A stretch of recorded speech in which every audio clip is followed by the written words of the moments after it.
bienvenue à tous. Encore une fois, merci d'être présents sur cette fin de matinée dédiée à la Orthobox et à la fabrication d'un dispositif médical de classe 1 imprimé en grande partie grâce à l'impression 3D. Et donc, vous avez ici une petite illustration de ce qu'est cette Orthobox. Et on va présenter en détail donc justement cette Orthobox, le processus de développement, le processus de fabrication, et on va effectivement faire un focus sur la matière qui a été utilisée pour cette fabrication. Donc, merci à tous d'être présents. On va tout de suite débuter ce webinaire. Comme je le disais déjà tout à l'heure, il est enregistré, il sera disponible en replay, mais restez bien jusqu'à la fin pour avoir l'occasion d'échanger, on va dire, sur vos potentiels besoins, où là, on vous proposera, vous aussi, éventuellement, un accompagnement un petit peu plus spécifique si vous avez besoin de débuter et de tester certaines matières, par exemple. Donc, merci à tous d'être là et on attaque tout de suite avec la présentation de ce webinaire. Donc, on va commencer par une petite introduction rapide des différents intervenants et en commençant donc par l'Orthobox, Stéphane, BASF, Adrien et pour ma part, Polyfab 3D, Charles. On va ensuite décliner un petit peu plus en détail la genèse de l'Orthobox, comment est venue cette idée de créer donc une Orthobox et on va présenter un petit peu plus ce qu'est l'Orthobox. Et on va mettre en avant justement quels ont été les challenges techniques et les différents cycles d'itération qui ont été nécessaires pour mener à bien le développement de ce projet jusqu'à la fabrication et à ce jour la commercialisation de cette Orthobox.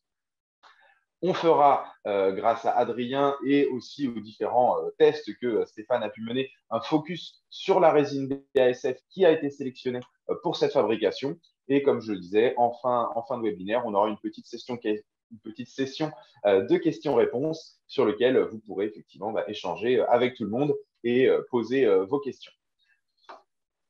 On attaque tout de suite avec Stéphane qui va se présenter et nous en dire un petit peu plus déjà sur l'Orthobox. Bonjour Stéphane et merci d'être présent sur ce webinaire. Bonjour à toutes et à tous. Je suis Stéphane Ouattré, je suis le responsable de l'entreprise Acant. Donc, Acant est une société qui existe maintenant depuis 5 ans, qui s'est spécialisée dans les produits innovants.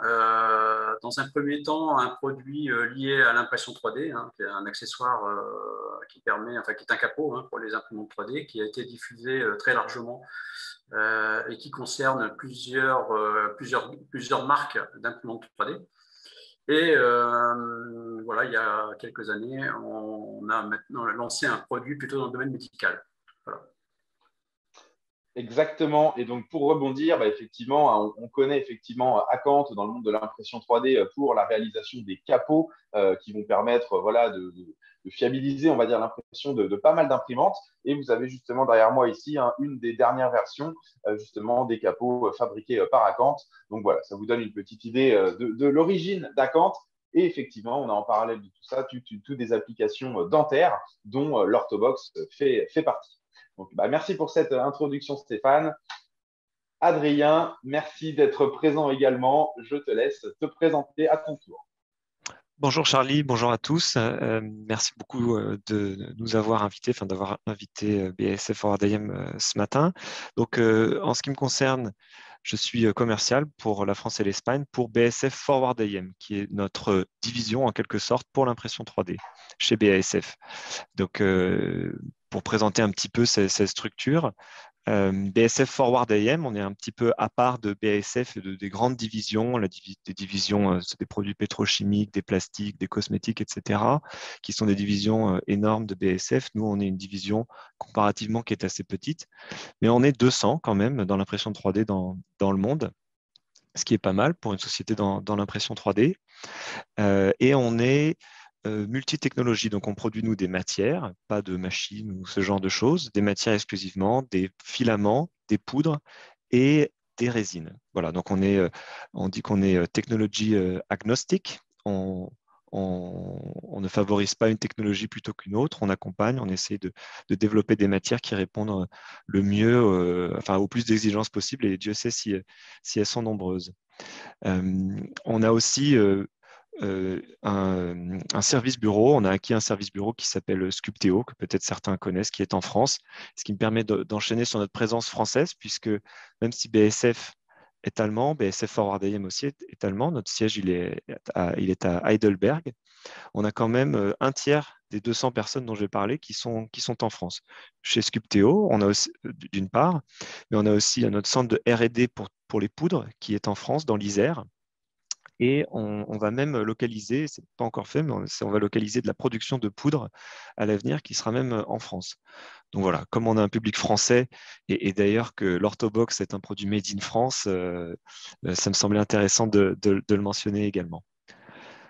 Voilà, et puis donc on vend des matières à la fois via essentiellement par la distribution, donc par des acteurs comme Polyfab, mais on collabore aussi avec des services bureaux ou des OEM, des grands fabricants d'objets de consommation, de véhicules divers et variés, à développer des applications bien spécifiques. Donc on a aussi toute une équipe qui travaille à ce développement d'applications. Ça nous prend beaucoup de temps et beaucoup d'énergie, mais on investit pour industrialiser l'impression 3D ou permettre des applications industrielles, des produits finaux. Et c'est pour ça qu'on est très content de voir des produits comme l'Orthobox, des produits comme l'Orthobox arriver à maturité, parce que c'est exactement le genre d'application qu'on souhaite permettre, en quelque sorte. Voilà pour ma part. Merci beaucoup, Adrien. Et c'est vrai que depuis quelques années, on entend beaucoup parler effectivement de Forward AM, de BASF, effectivement un des plus gros acteurs qui intègre vraiment efficacement, on va dire, le monde de l'impression 3D et pas uniquement les résines. Effectivement, on va aussi travailler les poudres et les filaments et à chaque fois, effectivement, avec des matériaux très techniques, avec des propriétés bien spécifiques. Et effectivement, c'est ça qu'on attend d'un grand fabricant européen comme BASF. Et c'est plutôt très positif d'entendre que c'est finalement pas mal français tout ça aussi. Donc, effectivement, dans le cadre de l'Orthobox, ça prend tout son sens. Donc, plutôt positif tout ça. Donc, j'enchaîne un peu, je me présente aussi rapidement. Donc, moi, je suis effectivement Charlie Leroy. Donc, je suis, on va dire, le conseiller technique, on va dire, sur tout ce qui va être justement sélection des matériaux, sélection des technologies, sélection des logiciels ou ce genre de choses. Donc, mon rôle ici chez Polyfab 3D va vraiment être de vous accompagner dans tout ça et de réaliser avec vous les premières étapes, on va dire, de test pour justement montrer un petit peu la faisabilité, la fiabilité d'un projet dans telle ou telle technologie, avec tel ou tel matériau. Et le fait de vous faire de vous faire bénéficier, on va dire, de mon expérience, et en général, ça fait gagner pas mal de temps dans ces phases de test et d'itération. Donc voilà un petit peu mon rôle aujourd'hui et pourquoi je présente ce webinaire. J'ai eu la chance de travailler en relation avec Stéphane et Adrien, justement, dans ces phases initiales de recherche de matériaux pour l'Orthobox, mais également même pour d'autres projets. Donc, voilà pour ma petite présentation. Je laisse Stéphane maintenant prendre le relais et nous présenter justement ce qu'est cette Orthobox. À toi, Stéphane. Merci beaucoup. Voilà, merci. Le projet de l'Orthobox, c'est un projet qui est né il y a maintenant quelques années.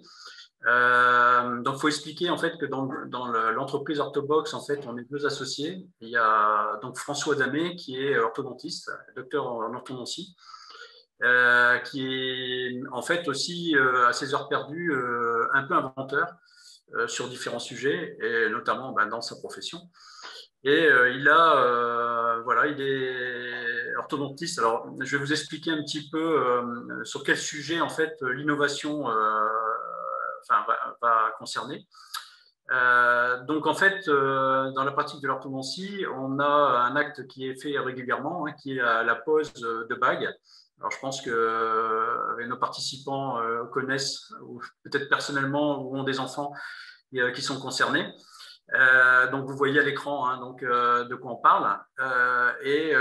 Donc, il y a un acte qui consiste à poser des petits carrés qui sont sur les dents. Alors, soit en résine, comme on voit sur la partie supérieure, ou soit en métal sur la partie inférieure. Donc ça, c'est collé avec une colle qui est photopolymérisable, donc c'est-à-dire qui réagit à la lumière.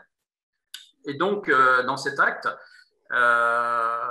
C'est un acte en fait qui se pratique à deux. Il y a le praticien d'un côté qui pose et il y a donc l'assistante qui prépare le travail en amont. Donc en fait, elle vient pré-encoller sur une petite pince que vous voyez à gauche, une petite pince métallique. Elle vient encoller le petit plot qui va être posé ensuite sur les dents. Alors le petit plot, ça s'appelle un bracket. Donc c'est mon associé en fait, comme beaucoup d'ailleurs, on l'a appris par la suite, ça leur arrivait souvent qu'ils aient besoin de faire préparer et puis de peut-être envoyer à d'autres occupations leur assistante et donc demander de préparer et de protéger de la lumière en fait sous un plastique. Enfin souvent on a constaté d'ailleurs que beaucoup de praticiens faisaient exactement le même travail. Donc avec les problèmes que ça peut présenter d'hygiène, peut-être de lumière qui peut se placer en fait sous la braquette. Voilà, on va passer peut-être à la suite.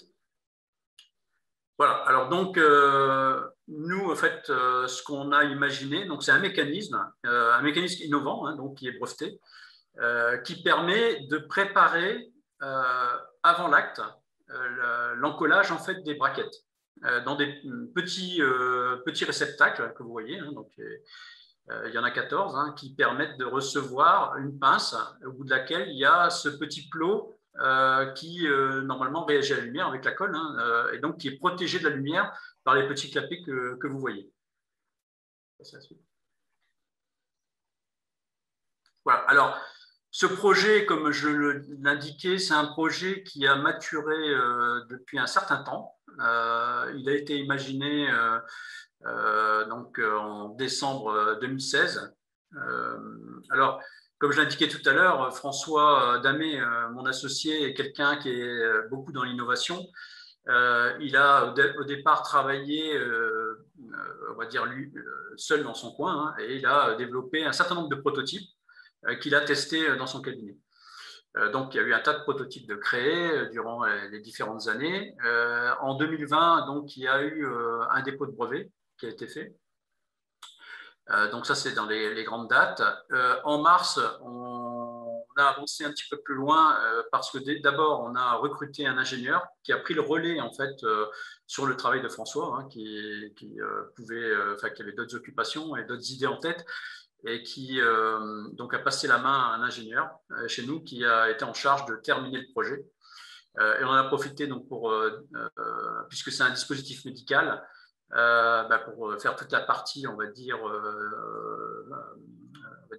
légale, pour pouvoir obtenir le marquage CE.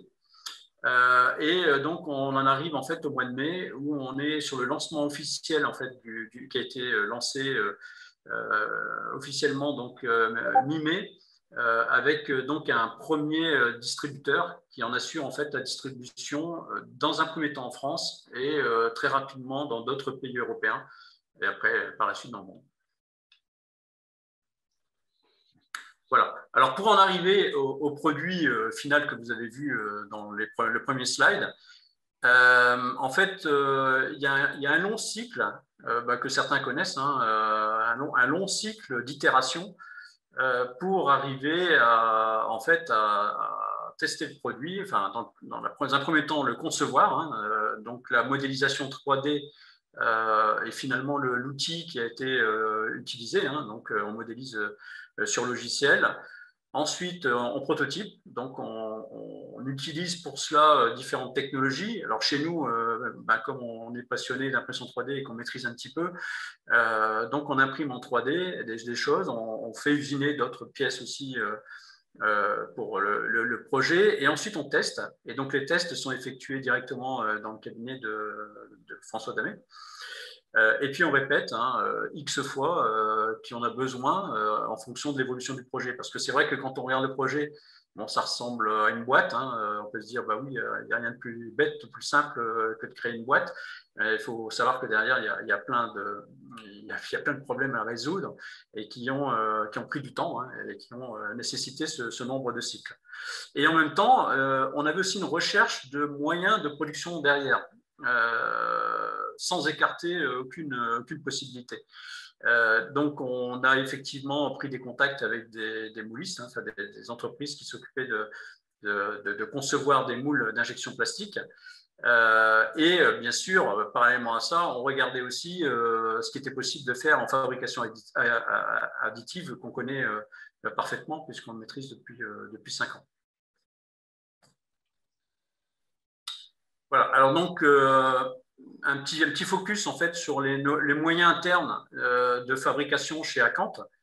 Alors on possède un certain nombre de machines, on a ce qu'on appelle une ferme d'imprimantes avec des imprimantes de tout type et notamment pour ce qui concerne le projet de l'Orthobox.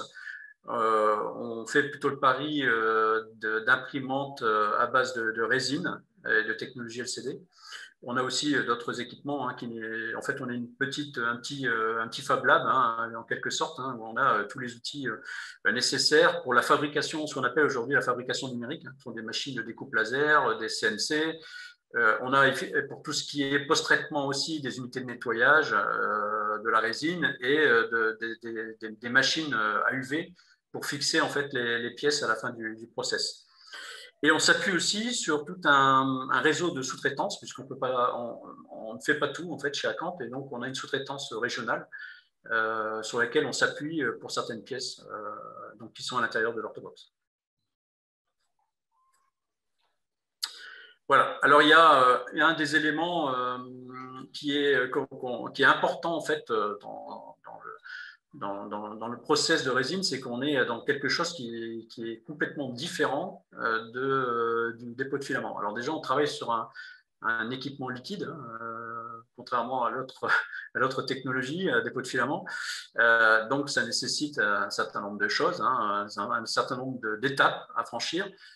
Donc, il y a la préparation de la résine. La résine, donc, elle est agitée pour mélanger en fait les pigments. Ensuite, on imprime. Donc, on imprime sur une ou plusieurs machines. En l'occurrence, chez nous, c'est donc en tout, en fait, on a une douzaine de machines LCD. Donc, on imprime sur ces machines. Ensuite, après un certain temps, nous, les pièces, par exemple, sur l'Orthobox, peuvent mettre entre 7 et 11 heures d'impression. Et donc, effectivement, sur un plateau, évidemment, on le voit sur la photo, on imprime un certain nombre de pièces. En fait, en définitive, on pourrait quasiment imprimer les 3/4 d'une Orthobox en fait, sur un seul plateau, mais on ne le fait pas pour des raisons déjà d'échec possible et de gâcher la marchandise. Et puis, c'est plus simple en fait, de gérer de cette façon-là un nombre de pièces restreint et de répéter en fait, le process. Ensuite, donc, on note en fait les pièces du support et on enlève tout ce qui est en fait les supports qui sont parfois nécessaires pour pouvoir imprimer en fait les pièces. Donc les supports qui se cassent, en fait, qui viennent se sauter très facilement. Ensuite, il y a une phase de lavage. Donc, de nettoyage en fait, des pièces pour ôter tout le surplus en fait, de résine. Donc, un lavage, un séchage des pièces puisque les pièces après sont lavées en fait, à l'eau. Et donc, ensuite, on les sèche pour finir ensuite par un post-traitement aux UV, comme je l'expliquais tout à l'heure, avec une machine en fait, qui va venir fixer, en fait, qui va venir durcir complètement la pièce. Pour en avoir en fait la pièce finale en fait, qui est ensuite après dispatchée dans des bacs comme vous pouvez voir pour pouvoir après faire la partie assemblage. Je laisse la parole à Adrien. Oui, merci Stéphane. En effet, tu as raison de dire que l'impression de résine est bien distincte de l'impression de filament et même distincte de l'impression de poudre parce que chimiquement, en fait, pour la technologie, les technologies de résine, la polymérisation se fait dans la machine. C'est vraiment complètement différent. Il y a vraiment une réaction chimique, enfin même des réactions chimiques qui s'opèrent dans la machine, alors que pour les technologies filament ou de poudre, le polymère est déjà polymérisé, si j'ose dire, et simplement on vient créer des liens entre les différentes couches, etc. Mais là, effectivement, c'est assez différent, et à ce titre, la qualité de la résine va pouvoir, enfin, de la qualité de la résine vont dépendre un certain nombre d'étapes que tu as décrites. Notamment l'impression, c'est celle qu'on a mis ici en encadré noir, l'impression, le lavage, le séchage et le post-traitement UV, puisqu'en fait, la réaction chimique qui s'opère dans la machine, elle est déclenchée par le rayonnement ultraviolet qui vient donc exciter les molécules, qui sont des monomères, et les transformer en polymères. Et donc, selon la qualité des résines, cette polymérisation sera plus ou moins rapide. Elle se fera aussi plus ou moins bien et on atteindra un niveau de détail différent. Et derrière, le post-traitement également, que tu as mentionné. Donc, on met des pièces, il y a différentes machines qui existent. Soit ce sont des rayonnements, enfin, ça peut être des flashs, soit des rayonnements UV, on va dire, similaires à ceux dans lesquels on se mettait jadis pour bronzer, mais qui vont terminer la polymérisation, puisque dans la machine, pour aller plus vite, on ne termine pas à 100%, mais on va ensuite mettre l'ensemble de la pièce pour vraiment faire en sorte qu'il n'y ait plus de monomères et que des polymères, et ainsi terminer complètement, avoir une pièce aussi qui sera, il n'y aura pas de résidus toxiques ou ce genre de choses. Et là, c'est là que la qualité voilà, de la résine va rentrer en jeu. La qualité aussi des produits de lavage dont tu as parlé, il y en existe un certain nombre. Tous ne sont pas appropriés, ils ne sont pas tous de qualité égale. Nous aussi, chez BASF, on fournit maintenant un liquide de lavage qu'on appelle cleaner, tout simplement, qui va donc aussi supprimer le surplus de résine. Voilà. Pour parler justement de la qualité de ces résines ou des diverses qualités de résines qui peuvent exister, pour ceux qui ne seraient pas familiers avec ces technologies-là, il faut savoir voilà, qu'il y a eu différentes étapes dans le développement des résines. Les technologies résine, SLA, DLP, mais SLA en particulier, sont les plus anciennes en fait dans l'impression 3D. Les premières machines dans les années 80.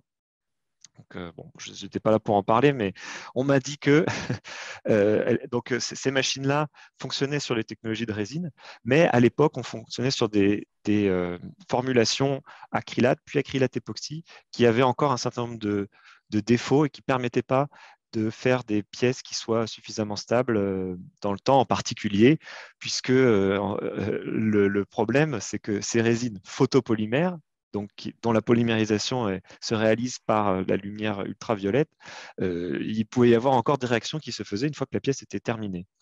Et donc, on laissait une pièce quelques heures, même derrière une fenêtre en intérieur, mais très rapidement, en fait, les pièces étaient dégradées. Elles pouvaient jaunir, les propriétés mécaniques pouvaient changer, en général, se dégradaient. Et donc, il se vend encore ce type de résine, hein, des résines acrylate époxy notamment. Simplement, voilà, il faut savoir qu'on n'aurait pas forcément des propriétés particulièrement intéressantes. Aujourd'hui, enfin, depuis un certain temps, mais aujourd'hui, il existe des formulations uréthane.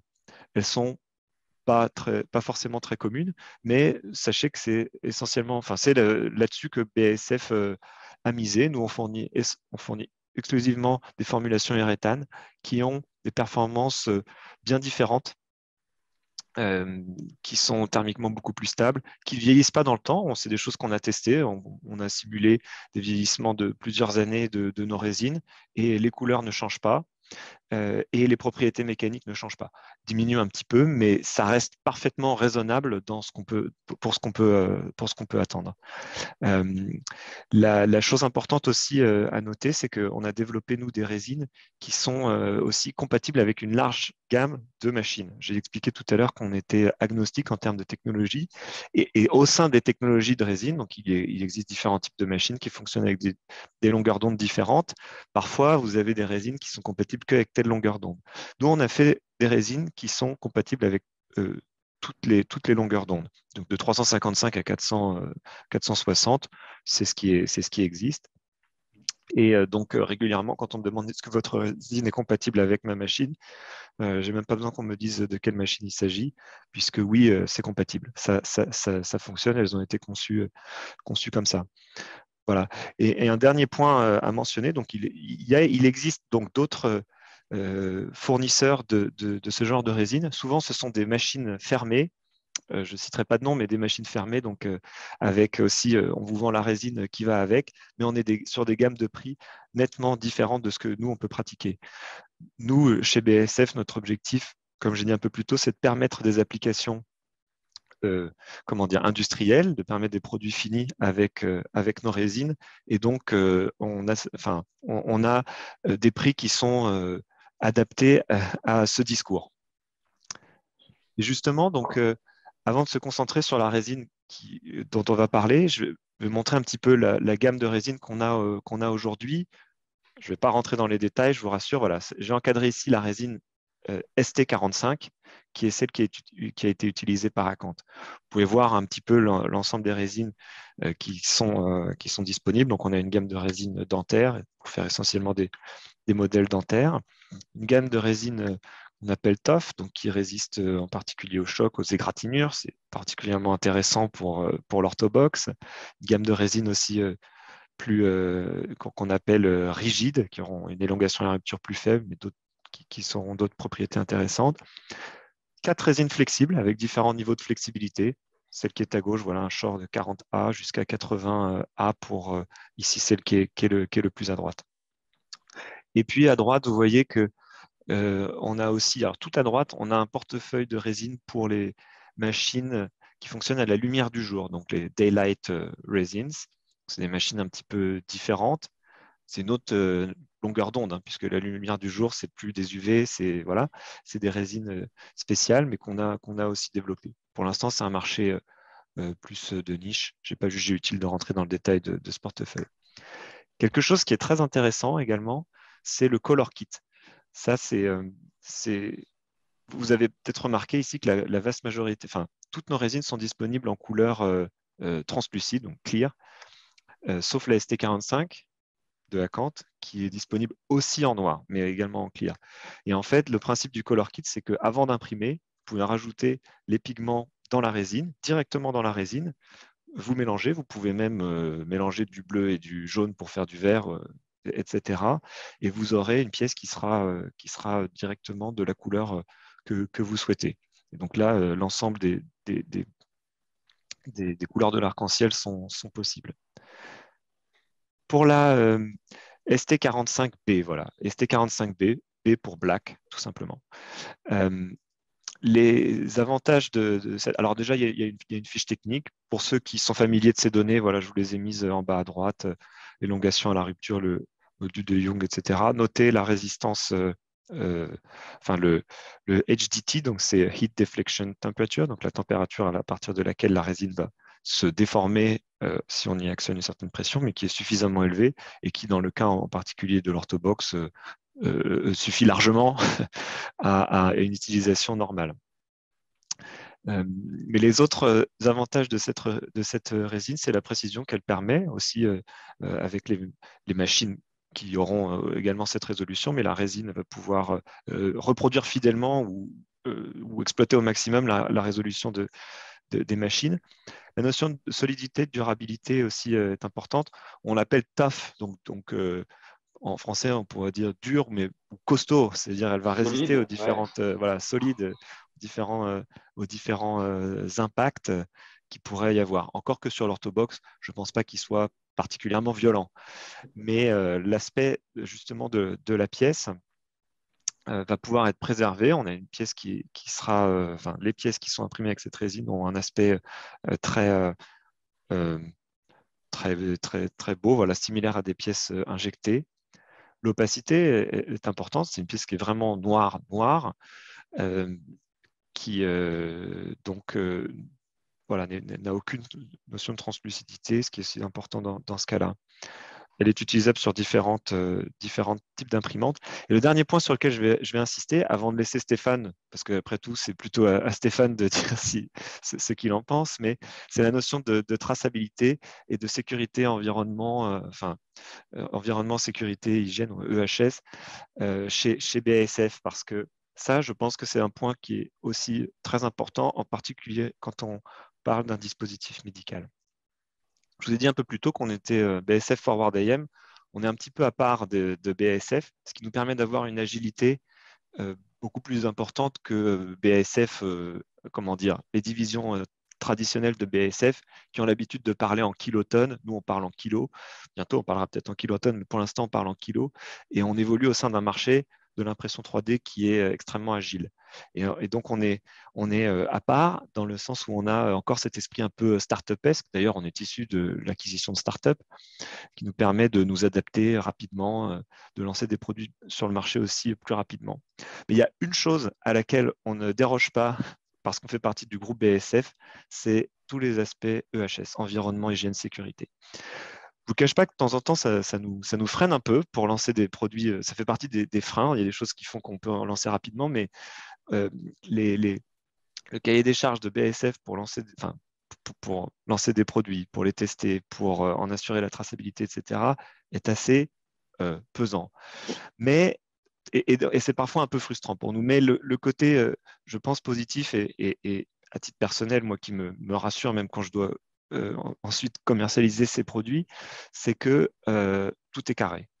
Tout est carré. On a des fiches de sécurité dans toutes les langues. On peut les faire vraiment, alors on ne les édite pas dans un premier temps dans toutes les langues, mais si vraiment Stéphane a besoin de la fiche de sécurité en polonais, en mandarin, en cantonais, en je ne sais quoi, on pourra l'éditer.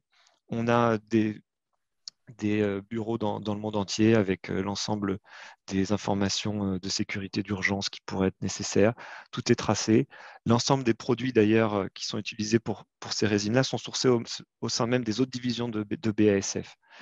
Donc, de ce point de vue-là, je pense que ça peut donner à nos clients une certaine tranquillité d'esprit quand ils manient des produits, surtout pour les résines, encore une fois, qui sont des produits un peu différents des poudres et des filaments pour lesquels la chimie est déjà faite, mais dans le cas des résines, la chimie se passe encore chez le client. Ce qui peut, enfin, ce qui est un certain, peut être un certain frein ou en tout cas peut amener certaines réticences ou questions en tout cas au début. Mais le fait d'utiliser voilà, des produits d'une entreprise qui est aussi soumise aux réglementations européennes, qui sont les plus strictes du monde, par rapport à d'autres régions, de la planète, ça amène aussi une tranquillité d'esprit, je pense, et je pense que c'est important de le mentionner. Mais après tout, Stéphane, c'est à toi peut-être de nous dire ce que tu as aimé ou pourquoi, voilà, quels sont les éléments qui t'ont amené à choisir cette résine plutôt qu'une autre. Bien. Alors, effectivement, en fait, la démarche en fait d'imprimer à base de résine, elle nous est venue en fait à peu près un peu vers le mois de septembre 2020. Au départ, en fait, on partait sur l'idée plutôt de faire de la technologie dépôt de filament, mais on s'est très vite, on a très vite été freiné dans nos élans pour différentes raisons, notamment des problèmes dimensionnels. On n'avait pas de respect dimensionnel puisqu'on a quand même des pièces qui sont ajustées les unes aux autres. Et voilà, donc c'était un peu compliqué d'avoir toujours la même dimension à la fin. Et aussi un aspect, il faut être honnête, aussi un aspect qualitatif, c'est-à-dire un rendu visuel pour le client final qui ressemblait trop à de l'impression 3D, c'est-à-dire à des choses qui faisaient un peu cheap. Et donc, on a commencé à regarder pour ces raisons-là, en fait, les différentes résines qui existaient sur le marché, avec les critères suivants. Il fallait que ça soit noir, dans un premier temps. Il fallait qu'il y ait un respect dimensionnel. Et cet aspect plastique injecté, injection plastique. Et donc, on a essayé beaucoup de produits, rien vous cacher. Souvent, la problématique qu'on rencontrait dans presque tous les produits, c'était un manque de pigments. Alors, je pense que ça, c'est lié aussi à la technique. C'est pour peut-être permettre d'avoir des fusions intercouches beaucoup plus courtes. Donc, on met moins de pigments. Mais donc, nous, ce n'était pas acceptable, en fait, dans notre projet. Et donc, on en est arrivé après à regarder un peu dans la gamme des imprimantes, comme Adrien le soulignait tout à l'heure, des imprimantes dites fermées.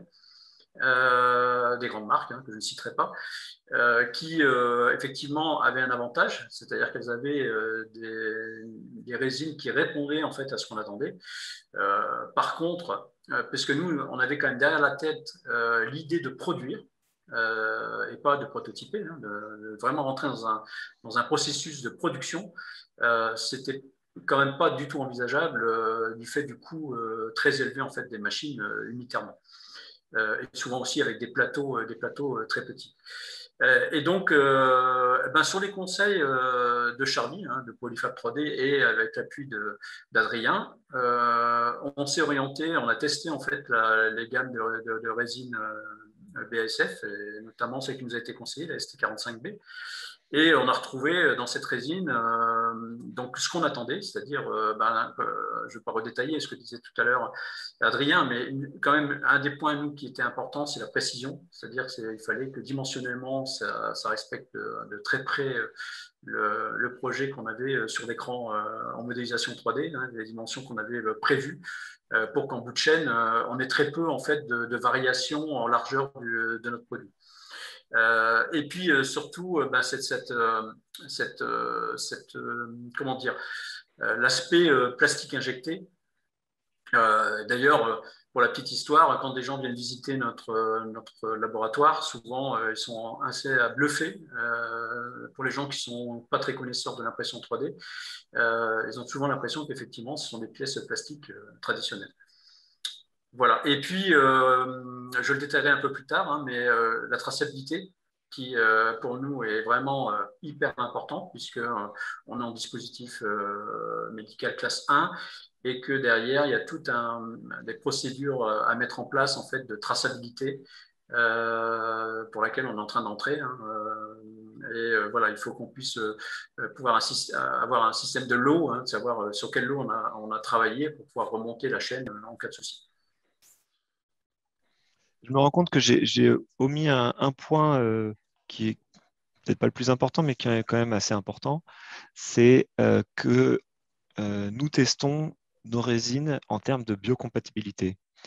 Pas que la ST45B, mais aussi d'autres.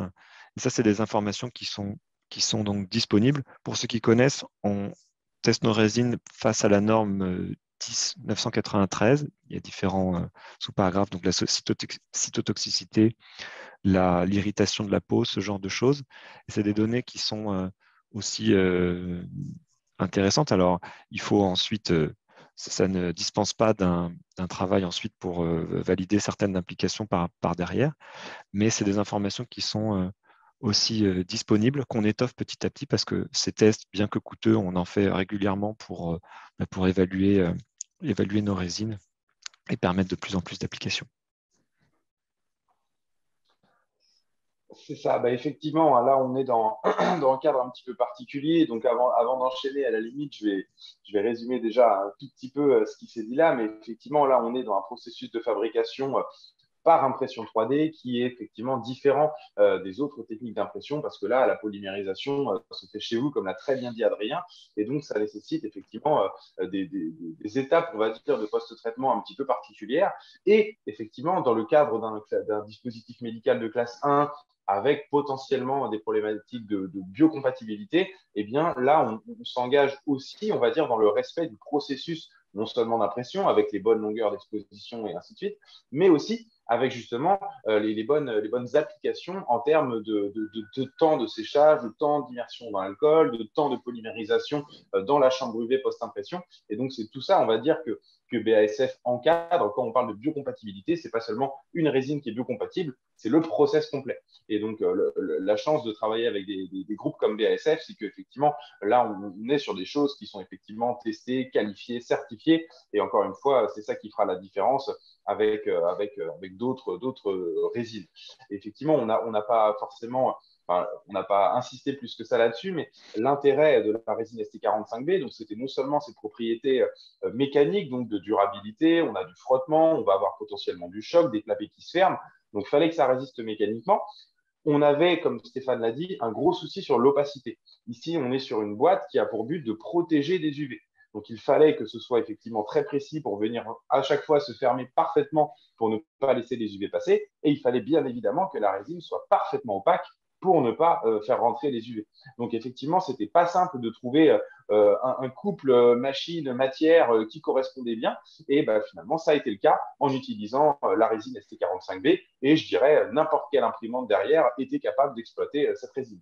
Donc, c'est vraiment ce petit travail, on va dire, de réflexion qui a permis de trouver une solution efficace.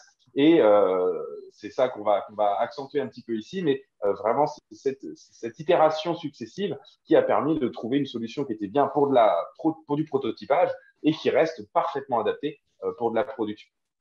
Je te laisse reprendre, Stéphane, excuse-moi, je t'ai coupé. Non, mais c'est normal, pas de problème. Alors, pourquoi, en fait, aujourd'hui, finalement, produire en impression 3D alors, il faut commencer par dire que nous, on a déjà une expérience passée dans ce domaine-là, qu'on maîtrise quand même, je pense, assez bien, puisque depuis 5 ans, on est à peu près imprimé 300 000 pièces, voire plus de 300 000 pièces en dépôt de filament. Ça, notamment dans le cadre des projets de capots, du développement des capots. Les petites pièces en plastique qui servent en fait à joindre les différentes plaques en plexiglas sont imprimées en 3D chez nous. Et depuis maintenant un peu plus d'1 an, on utilise aussi l'impression résine pour les besoins dentaires de mon associé, puisqu'on produit, des empreintes dentaires en résine.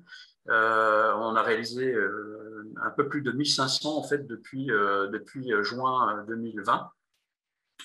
Et donc ça nous a donné beaucoup d'assurance en fait finalement dans notre capacité d'abord de maîtriser toute la chaîne complète, parce qu'on l'expliquait tout à l'heure, le process de l'impression résine est complètement différent du FDM. Donc on a beaucoup plus de post-traitement par exemple. Faut bien avoir ça aussi en tête. Donc il faut intégrer tout cela en fait dans une chaîne de production. Et donc, de tout ça, en fait, nous, on en a déduit que finalement, parce qu'il faut quand même revenir aussi, si je reviens un petit peu au projet de l'Orthobox, c'est une vraie rupture en fait dans le milieu en fait de l'orthodontie. C'est-à-dire qu'on amène quelque chose que les praticiens n'attendaient pas forcément. Ils ont été confrontés à la problématique, mais voilà, on n'a pas de concurrence, pour tout vous dire, à part les bouts de plastique que je vous ai montré tout à l'heure. Mais on n'a pas de concurrence, donc il faut qu'on puisse trouver le marché. Il faut que l'Orthobox puisse trouver son marché dans les mois et les années à venir. Alors, pour nous aider, on a effectivement signé avec un distributeur qui se charge de la vente et qui a détecté le potentiel en fait de l'Orthobox. Mais tout ça, évidemment, quand on débute un projet comme celui d'Orthobox, il faut aussi savoir un peu vers quelle quantité de produits on va avoir à produire. Et nous, en fait, on pense que au moins dans les premières années, enfin la première ou la deuxième année, on devrait à peu près commercialiser 2000 Orthobox. Et de ce constat, on s'est dit, 2000 Orthobox, on est en capacité de les produire chez nous dans un premier temps. Bien sûr, sans écarter évidemment la montée en puissance, qui, elle, après, fera sans doute appel à la fabrication de moules. Mais pour l'instant, en fait, ce n'est pas envisagé. Au moins, pendant les au moins les 2000, on va dire, premières Orthobox.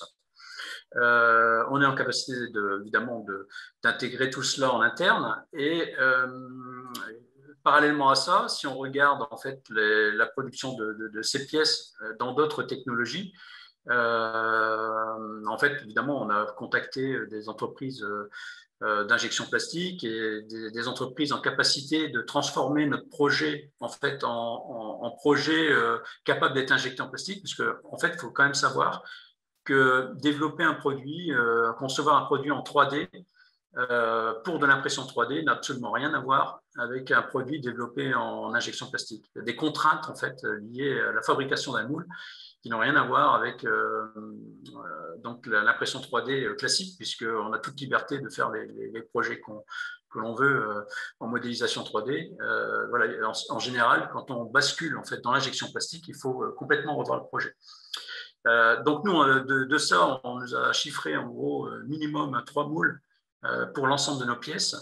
Donc après, derrière, il y a des coûts en fait aussi, je l'ai dit tout à l'heure, de remise à plat des fichiers.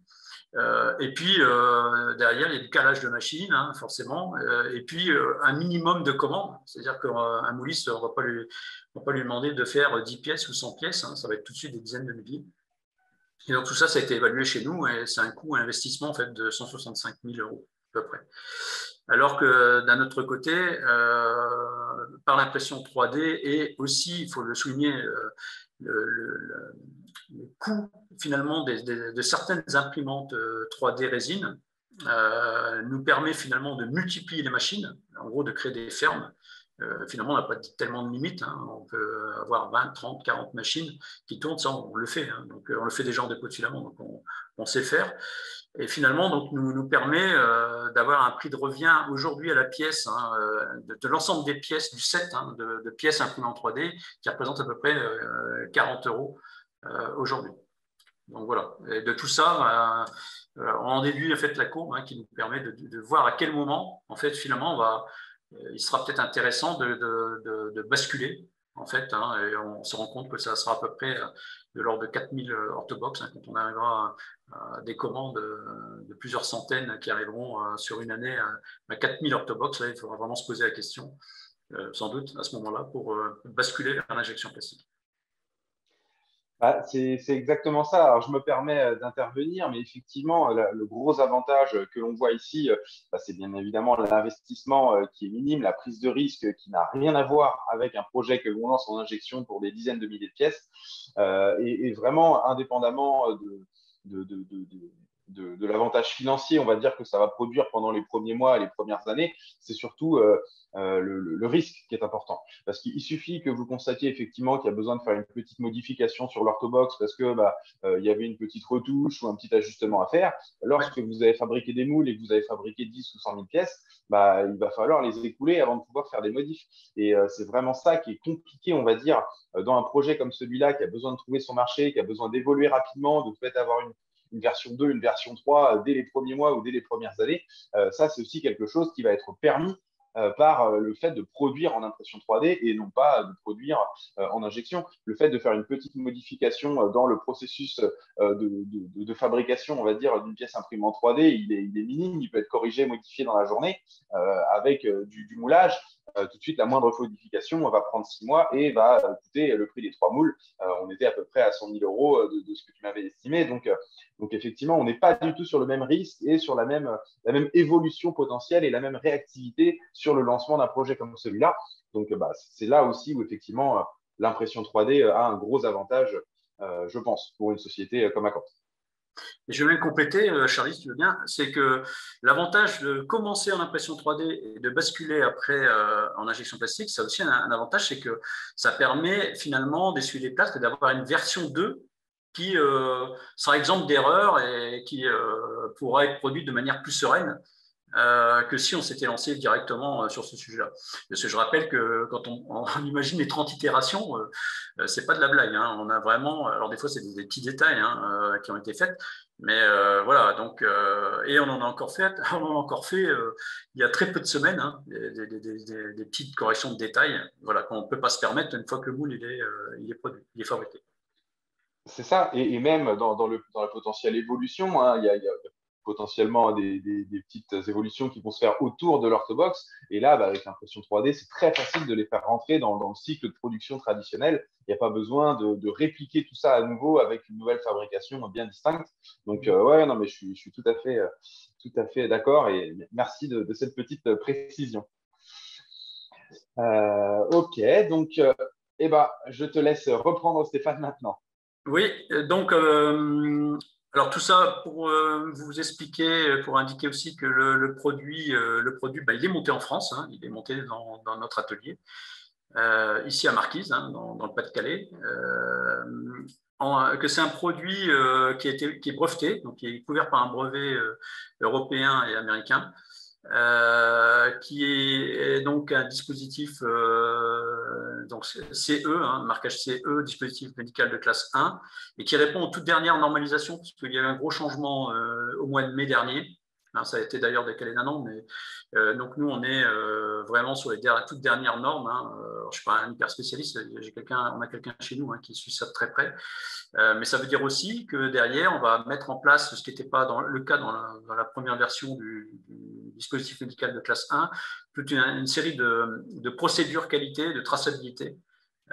Donc, on sera quasi certifié ISO, sans en avoir la réelle certification, mais on sera quasi ISO. Aussi, nous, on joue beaucoup la carte de la régionalité pour la sous-traitance. Alors pour des raisons de proximité, c'est quand même plus facile d'aller voir un industriel à quelques pas de chez nous, et parce qu'on a tissé des liens aussi, on a trouvé des entreprises performantes et qui sont aussi à notre écoute, parce que parfois on peut les embêter pour faire quelques petites pièces, quelques petits prototypes avant de s'engager sur des grosses productions. Donc voilà, ça nous est arrivé de prendre la voiture et d'aller dans un atelier d'un confrère pour pouvoir usiner une pièce, etc. Donc c'est quand même assez pratique. Et tout l'assemblage, pour l'instant, c'est-à-dire que tout le temps qu'on est dans la phase, on va dire, sous les 2000 orthobox, tout ce qui est assemblage, les réglages, les contrôles, en fait, sont effectués au sein de nos ateliers, et un petit contrôle qualité aussi, évidemment, effectué pour vérifier que le produit soit vraiment conforme. Parce que le produit, on le garantit 2 ans. Ce qu'il faut savoir, c'est souvent donc un praticien n'a pas qu'une seule orthobox, donc il peut en avoir entre 4 et 8 dans son cabinet. Et donc voilà, il faut que les produits soient parfaits du 1er au 8e du cabinet, et qu'il y a un confort dans le cabinet qui soit reconnu. Parce que le but du jeu, je ne l'ai pas expliqué, enfin peut-être assez peu, c'est quand même de faire gagner du temps dans une activité qui est très régulière dans un cabinet d'orthodontie. C'est de faire gagner du temps aussi bien au praticien qu'à l'assistante. Donc il faut un produit qui soit facile à utiliser, qui soit fiable, forcément, et voilà, qui permette d'avoir un usage quotidien sans exempt de tout problème. Et alors, je terminerai aussi par dire aussi que on a eu là en gros, on va dire que l'Orthobox, c'est un peu le deuxième gros projet depuis la naissance d'Acanthe, et que tout ce processus, en fait, que ce soit toute la partie étude, la partie prototypage, voire même la partie production de démarrage, c'est quelque chose qu'on va appliquer dans d'autres projets, puisqu'on a d'autres projets dans les cartons. Je vous disais tout à l'heure que j'ai un associé qui est très inventif. On a un autre projet qui, lui, alors était en phase de prototypage. Le prototype existe, il fonctionne déjà depuis 1 an dans le cabinet de François. Et c'est ces projets futurs. Et pareil, on va s'appuyer aussi sur l'impression 3D, sur peut-être de la prod de certaines pièces en interne. Voilà, pour toujours pareil, tester le marché, parce que quand on est dans des innovations un peu de rupture, parce que l'innovation dont je vous parle, c'est pareil, c'est quelque chose qui n'existe pas vraiment sur le marché. Donc voilà, en attendant de trouver le marché, il faut trouver des solutions pour qu'on puisse faire des produits qui soient industriels, c'est-à-dire que quand on les reçoit, voilà, on ne se dit pas c'est du bricolage, et qu'en même temps, voilà, on puisse financièrement rentrer vite dans son investissement. Voilà, et justement pour pouvoir engranger, parce que le but du jeu c'est ça aussi quelque part de notre côté, c'est engranger des recettes pour pouvoir financer la création d'un moule derrière pour pouvoir aller plus loin, ou par exemple de pouvoir après envisager de la sous-traitance complète pour pouvoir se consacrer à d'autres projets. Non, je pense que tu as très bien résumé effectivement l'intérêt de l'impression 3D, c'est effectivement de se permettre, on va dire, un petit peu plus de liberté et de folie, je dirais même, dans l'imagination d'un produit, de pouvoir très rapidement et à faible coût avoir une version quasi industrielle pour pouvoir le proposer, le tester, et effectivement pouvoir lancer les premières phases de production sans avoir encore une fois un risque immense à prendre dès le départ. Donc non, je pense que c'est un cas qui illustre parfaitement ce qu'on peut attendre du d'une imprimante 3D, aussi bien pour les phases de prototypage, mais aussi même pour les phases de production. Ici, on commence à entrer dans de la belle série. Hein, quand on passe de 100 000 pièces sur 2 ans, ça commence à être des bons chiffres, mais on voit que l'impression 3D peut tout à fait encore rester adaptée, on va dire, à des chiffres comme cela. On aurait parlé d'1 ou 2 millions dès les premières années. Je pense que la réflexion aurait été un peu différente, hein, mais effectivement, aucune garantie, on va dire, sur un marché comme celui-là. Donc, la solution la plus judicieuse, c'est sans doute justement cette phase d'itération et cette phase de production en impression 3D pendant les premiers mois, premières années, en espérant bien évidemment que les 2000 Orthobox soient commercialisés rapidement dans tous les cas.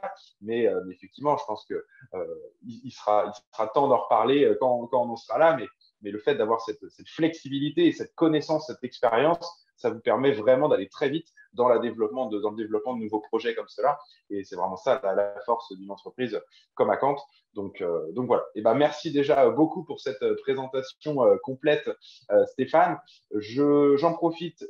On a terminé, on va dire, cette partie-là. Donc, bien évidemment, on va pouvoir répondre aux petites questions, réponses si vous en avez. Donc, n'hésitez pas à nous en faire part. Je n'en vois pas beaucoup. J'avais vu des personnes qui ont levé la main pendant le webinaire, mais du coup, j'ai pas eu l'occasion de m'y attarder pour l'instant. Donc, en tout cas, si vous avez des questions, eh ben, n'hésitez pas à nous les poser directement via Polyfab. On transmettra les informations, bien évidemment. Mais si vous voulez contacter directement pour des questions plus précises, Adrien pour les résines BASF ou Acant pour quoi que ce soit, eh ben, n'hésitez pas, bien évidemment. Je vous l'avais expliqué un petit peu en début de session. Donc, chez Polyfab 3D, en tout cas ici, nous, on va avoir le rôle d'accompagnateur et d'accélérateur, on va dire, dans votre intégration d'impression 3D, hein, que ce soit pour tous les différents niveaux, on va dire, d'intégration, que ce soit pour le prototypage, l'outillage, en vue d'un process d'industrialisation ou carrément une production, une industrialisation en 3D. En tout cas, notre rôle ici, ça va être de vous accompagner dans ces démarches-là. Donc, n'hésitez pas à nous contacter justement si vous avez besoin de faire tester des petites pièces pour vous rendre compte un petit peu justement des rendus, de l'opacité, de la résistance, du niveau de détail avant d'investir dans une résine ou une machine. N'hésitez pas, on est là justement pour faire ces étapes préalables avec vous. Donc, contactez-nous pour tout ça. On sera ravis d'échanger avec vous sur ces différents sujets-là. Je remercie particulièrement donc Stéphane et Adrien pour leur participation à ce webinaire. Je pense que l'échange a été effectivement intéressant et on a pu vraiment rentrer en détail, on va dire, dans l'insight un petit peu de la production de l'Orthobox et de voir un petit peu voilà, comment avait vu le jour de l'Orthobox et comment justement elle avait été développée jusqu'à ce stade de la commercialisation. Donc, merci beaucoup Stéphane. Comme tu l'as dit, il y a d'autres petits projets en cours, donc on risque de continuer à entendre parler d'Acant encore un petit moment, et d'autant plus avec les nouveaux caissons que j'ai présentés tout à l'heure et qui viennent de sortir, et donc qui risquent aussi de vous demander d'utiliser pas mal vos imprimantes 3D pour produire tout ça.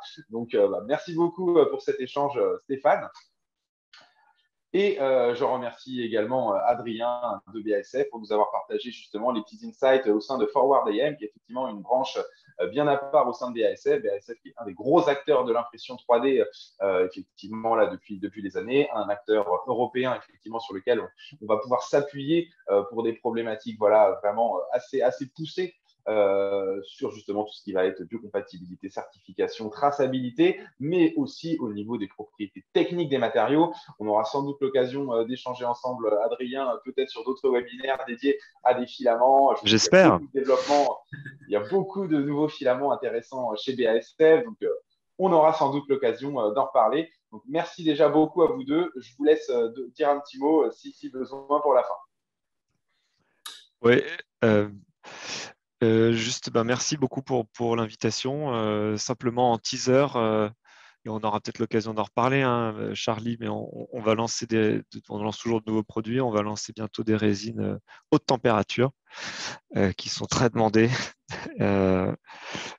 Pour l'instant, je suis assez déçu de devoir dire que ce sera pour plus tard, mais là, ce sera pour bientôt.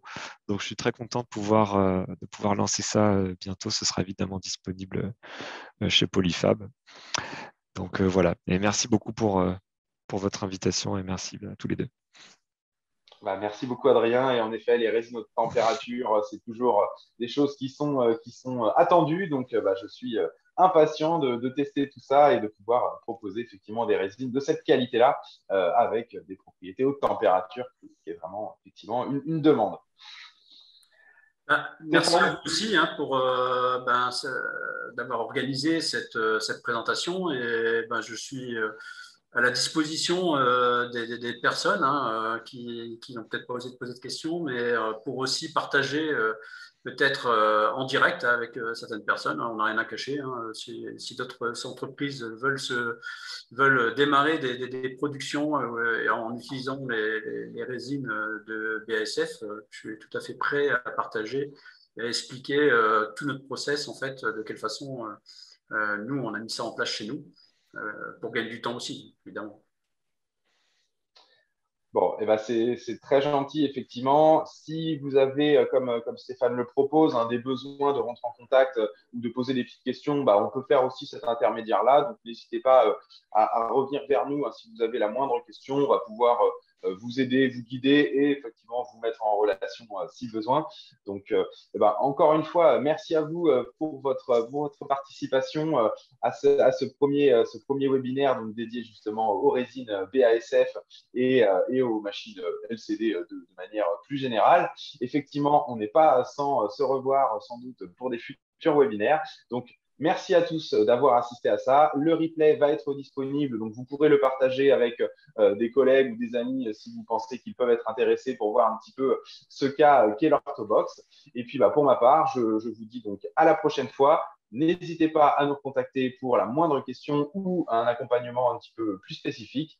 Pour ma part, je vous dis merci beaucoup et à la prochaine. Merci encore Stéphane, merci Adrien. À très bientôt et bonne fin de semaine à tous. Au revoir, merci. Merci. Merci, au revoir. Au revoir. Au revoir.